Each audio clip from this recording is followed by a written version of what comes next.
Hi friends, welcome back. Ayodhya dispute explained. Ram मंदिर पर वामपंथी इतिहासकारों की साजिश, अयोध्या विवाद। चलो देखते हैं, वीडियो शुरू करते हैं। वीडियो शुरू करने से पहले अगर आप चैनल पर नए हो और आपने अभी तक सब्सक्राइब नहीं किया तो जल्दी से पहले सब्सक्राइब के बटन और बेल आइकन को क्लिक कर लो ताकि आपको हमारे सारे न्यू वीडियोस के नोटिफिकेशन मिल जाए जैसे हम अपलोड करें।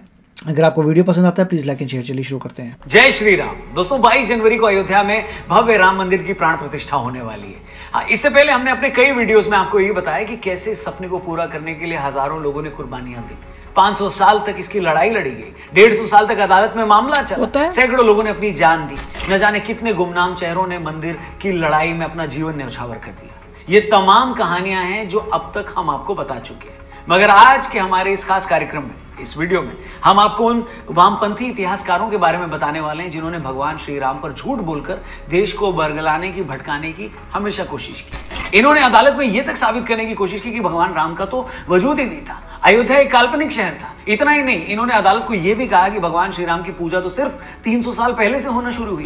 तो क्या है इन वामपंथी इतिहासकारों की कहानी और कौन है ये लोग? इनके कहने पर इन्होंने अदालत के सामने ये झूठी कहानी बुनी, कैसे अदालत पहुंचकर ये अपने ही जाल में फंस गए और किस तरह अदालत में इनके एक एक झूठ की बखिया उधेड़ी गई, ये सब हम आपको आज डिटेल में बताने वाले। मेरी गुजारिश है कि इस वीडियो को एंड तक जरूर देखें और पसंद आए तो इसे अपने दोस्तों, रिश्तेदारों सबसे जरूर शेयर करें, क्योंकि किसी भी सोसाइटी के लिए अगर अपने हीरोज के बारे में जानना जरूरी है तो सोसाइटी को, यानी हम सबको यह भी पता होना चाहिए कि कौन है जो सालों तक उनकी धार्मिक आस्था का मजाक बनाता आया है।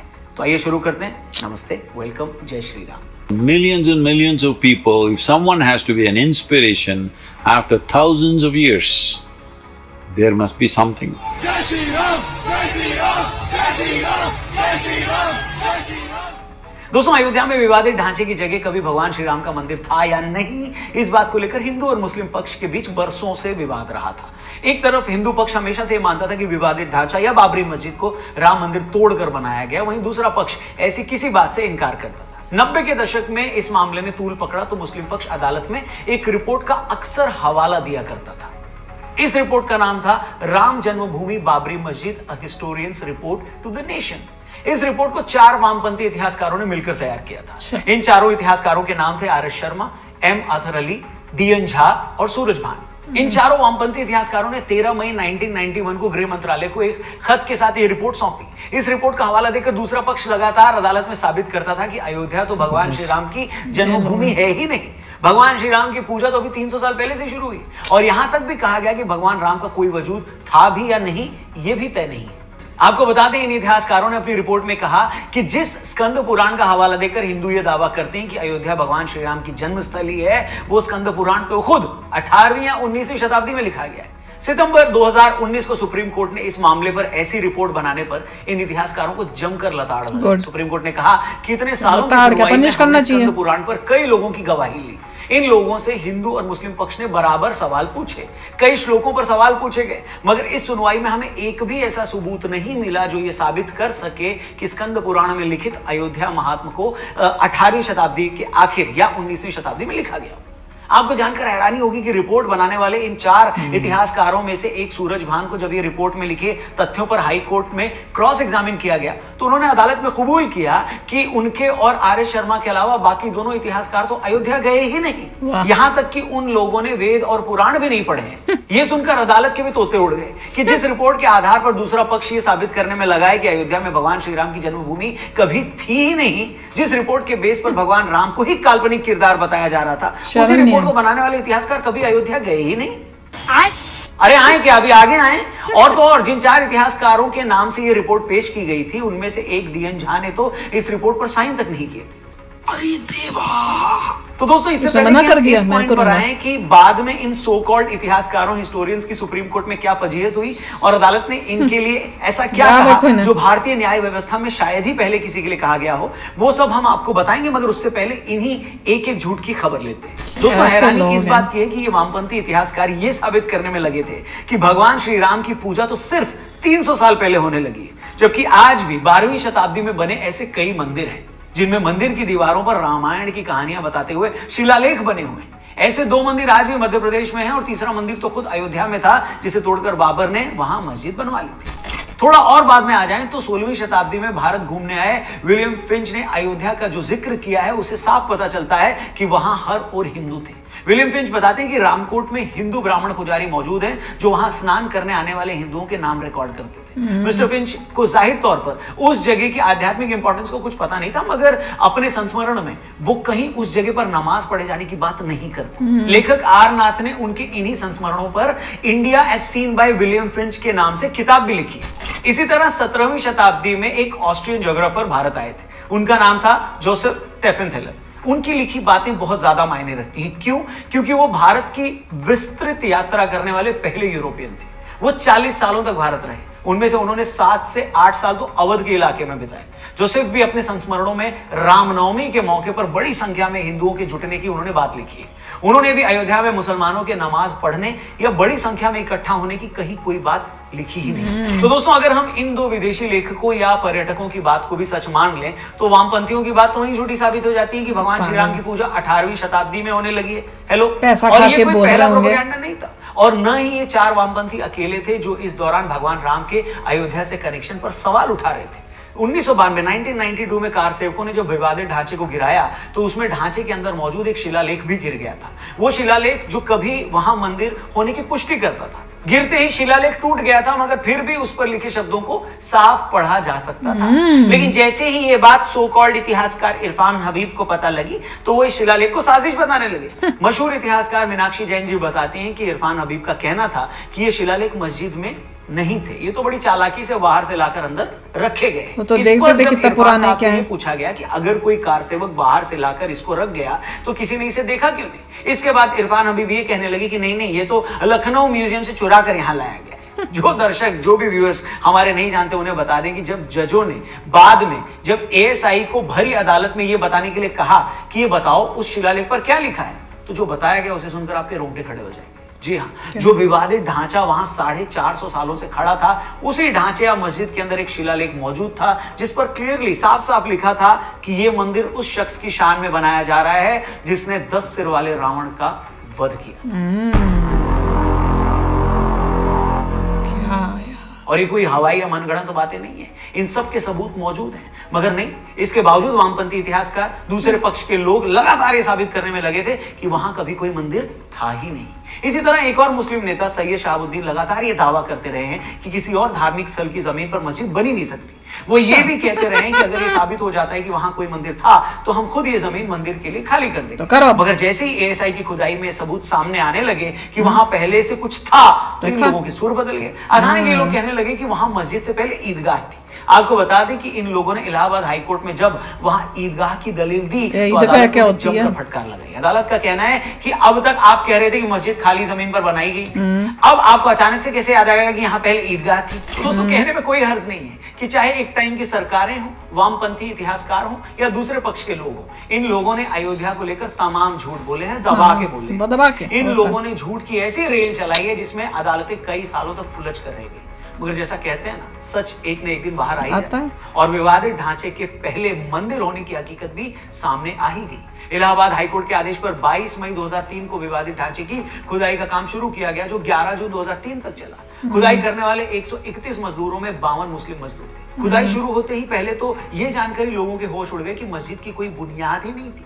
मस्जिद तो वहां पहले से मौजूद रहे, मंदिर की नींव पर ही बनाई गई। 21 दिनों तक चली इस खुदाई में एएसआई को कमल पर बैठी आकृतियां मिली। खुदाई में मिले पत्थरों पर हिंदुओं के चिन्ह, कमल, ये म्यूजियम में दिखेंगे हमें शायद, घड़ियाल, मुखौटे अंकित, ये सारी चीजें मिली। करीब 20 फुट की गहराई में पत्थर के चबूतरे का खंड भी मिला, जिसका बचा हुआ एक हिस्सा दीवार में चुनवा दिया गया था। बाहर निकली शिला में देवनागरी लिपि में 5 अक्षर भी अंकित थे। जांच के बाद एएसआई ने कोर्ट को बताया कि पुरावशेषों पर जो आकृतियां सूचीबद्ध की गई हैं उनमें विभिन्न ईंटों की दीवारें, उत्तर दक्षिण घुमाव के रंगीन फर्श, विभिन्न आकार के स्तंभ और एक काले पत्थर का भी स्तंभ मिला है। स्तंभ के चारों कोनों पर कई आकृतियां भी थी। इसके अलावा जो अत्यंत दुर्लभ वस्तुएं मिली उनमें सीढ़ी थी, 2 काले बसाल्ट के खंभे शामिल थे। इन पर लिखे कमल के ऊपर शांति मुद्रा में पलथी लगाकर बैठी आकृतियां और ऊपर की ओर मोर के पंख बने हुए थे। रिपोर्ट में खासतौर पर यह बताया गया कि प्रारंभिक सतह 30 फुट तक की गहराई तक नहीं पाई गई है, जिससे साफ पता चलता है कि 2500 साल यहां पहले किसी ढांचे का अस्तित्व रहा होगा। इसके अलावा भी वहां 20 ऐसे सबूत मिले जो चीख चीख कर इस बात का दावा कर रहे थे कि वहां पहले सिर्फ और सिर्फ मंदिर था। जो लोग ये सोच रहे होंगे कि खुदाई में भी गड़बड़ी की जा सकती है, तो उनकी जानकारी के लिए बता दूं कि खुदाई का ये काम अदालत के सख्त निर्देशों के बीच हुआ। अदालत का खास आदेश था कि खुदाई का काम दोनों तरफ के लोगों की मौजूदगी में किया जाएगा। हर दिन मिली चीजों का ब्यौरा रजिस्टर में लिखा जाएगा, फिर रजिस्टर पर दोनों तरफ के लोगों के दस्तखत करवाए जाएंगे। खुदाई में कहीं ऐसा सबूत नहीं मिला कि यहाँ कोई पहले घर था। जो सबूत बाद में मिले वो हम आपको ऑलरेडी बता चुके हैं। इसे साल 2019 में सुप्रीम कोर्ट ने जब हिंदू पक्ष के पक्ष में फैसला सुनाया तो ये कोई भावुक फैसला नहीं था, नहीं अदालत भावनाओं के आधार पर कोई फैसला करती है। अदालत सिर्फ और सिर्फ सबूत की भाषा समझती है और एक एक सबूत यही साबित कर रहा था कि वहां विवादित ढांचे का निर्माण मंदिर तोड़कर ही, सारी जगह को चेक करो, सबको वापस मंदिर बनाओ। दिन की खुदाई में मिले जिन सबूतों को समझने के लिए अदालत ने इतने दिन लगाए, मामले की तह तक जाने के लिए अदालत ने 150 साल की अदालती कार्रवाई के कागज मांगे, मगर हमारे कुछ वामपंथी इतिहासकारों ने बिना वेद पुराण पढ़े, बिना अयोध्या विजिट किए, बिना ऐतिहासिक तथ्य जाने ये साबित कर दिया कि वहां तो कभी मंदिर था ही नहीं। क्या बात है सर, क्या बात है सर। यही कारण है कि अदालत ने जब राम मंदिर पर अपना फैसला सुनाया तो एक फैसला उसने इस रिपोर्ट पर भी सुनाया और इसकी इतने कड़े शब्दों में निंदा की। निंदा से क्या होता है, एक्शन लेना चाहिए। सिस्टम में मिलता ही नहीं है। अदालत को यहां तक कहना पड़ा कि हम आमतौर पर गवाहों के बयानों और किसी की रिसर्च पर कोई सख्त टिप्पणी तो करते नहीं, मगर इस मामले में ऐसा लगता है कि लापरवाही की सारी हदें तोड़ दी गई। जो लोग खुद को एक्सपर्ट कहते हैं उन्होंने बिना किसी सबूत के, बिना किसी खास रिसर्च के सबसे बड़े घटिया अनाड़ी गैर जिम्मेदार फाइन होना चाहिए। अदालत तो कह रही है ऐसे तो ये मामला पहले ही बहुत पेचीदा और सब मॉनेटरी डैमेज होना चाहिए। मगर इस रिपोर्ट में मामले को सुलझाने के बजाय इसे और पेचीदा बना दिया। किसी को भी ऐसे बयान देने या ऐसी रिपोर्ट फाइल करने से बचना चाहिए। क्या बचना चाहिए, सजा होनी चाहिए। इतिहासकार अरुण आनंद की हाल ही में अयोध्या विवाद के 500 सालों के इतिहास पर एक किताब आई है। किताब का नाम है राम जन्मभूमि। इस किताब में अरुण जी ने विवाद के इतिहास के साथ साथ एक चैप्टर इन इतिहासकारों पर सुप्रीम कोर्ट की टिप्पणी पर भी, सुप्रीम कोर्ट ने जो उन पर कमेंट किया उस पर भी समर्पित किया है। हमारे लिए यहाँ तो सुप्रीम कोर्ट की पूरी टिप्पणी को, पूरे कमेंट को बता पाना पॉसिबल नहीं है, मगर जब हम कई पन्नों के इस जजमेंट को पढ़ते हैं तो समझ में आता है कि उन 4 इतिहासकारों की वो रिपोर्ट इस देश के साथ कितना बड़ा धोखा है। और जैसा कि हम हमेशा कहते हैं कि होए वही जो राम रचि राखा। जो प्रभु श्री राम पूरी दुनिया के पालनहार है, सबका ख्याल रखते हैं, उनकी ख्याति का भला कोई क्या ही बिगाड़ सकता। आज ये सो कॉल्ड हिस्टोरियंस कहीं के नहीं है, न ही शायद कभी ये याद रखे जाए, लेकिन अयोध्या में भव्य राम मंदिर बनकर तैयार है। मंदिर भी तैयार है और सारे भक्तगण प्रभु के दर्शन के लिए भी तैयार है। और इतना ही बताने के लिए काफी है कि आखिर में जीत किसकी हुई। बाकी आज की वीडियो आपको कैसी लगी कमेंट करके जरूर बताइएगा, इसे लाइक करिएगा और इन इतिहासकारों के बारे में आप क्या सोचते हैं 2 शब्द उनके लिए भी जरूर लिखिएगा। क्या घटिया लोग हैं ये। भाई मैं बताऊं, सिस्टम चेंज होना चाहिए कोर्ट का कि भैया निंदा की है, निंदा से उनको क्या पता, जो इतना गंदे काम कर सकते हैं उनको निंदा से कोई फर्क पड़ना है? उनको कोई पनिशमेंट होनी चाहिए, कोई पैसों का बड़ा जुर्माना होना चाहिए, कोई ना कोई उस टाइप से एक्शन होना चाहिए। उस नहीं तो ऐसे लोग करते रहेंगे। अगर जब तक आप कोई एक्शन नहीं लोगे उनके साथ, उनको कोई डर नहीं होगा। डर की वजह से होंगे कि भैया ये हमारे पास सबूत नहीं, हम फंस जाएंगे। जब तक उनको ये डर नहीं है वो तो यही काम करते रहेंगे। कल को हमें बाकी भी मंदिर बन जाए जो किए में इन्होंने मस्जिद बनाई हुई है उनके लिए फाइट करनी होगी, तो ऐसे कई लोग खड़े हो जाएंगे, फिर वहां पे हमारे लिए प्रॉब्लम्स क्रिएट करेंगे। हम क्या प्रूफ करने के लिए बैठे हैं और कोर्ट के में बैठ के सालों पर बात करने के लिए बैठे हैं? बात ये सब प्रॉब्लम्स खत्म हो चुकी हैं, दैट वाज पास्ट।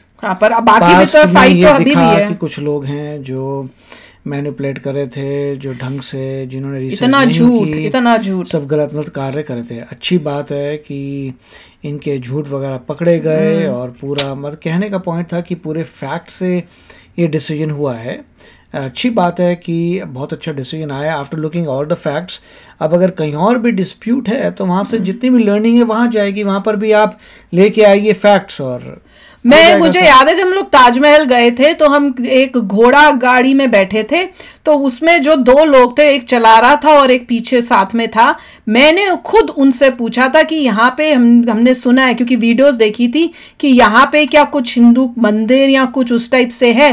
पहले वो थोड़े चुप रहे, तो मैंने कहा नहीं, अगर नहीं बता सकते हो तो कोई ऐसा नहीं है, अगर आपको पता है या तो उन्होंने फिर सिर हिला के मुझे कहा था हाँ ये इसमें यहाँ पे पहले था और उसको करके यहाँ पे बनाया गया है। मैं उसी टाइम में ऐसे शॉक में गई थी। तो वो भी देखो, ये सब जगहों को करना चाहिए, वापस आनी चाहिए। जो करेक्ट है वो करेक्ट है भाई।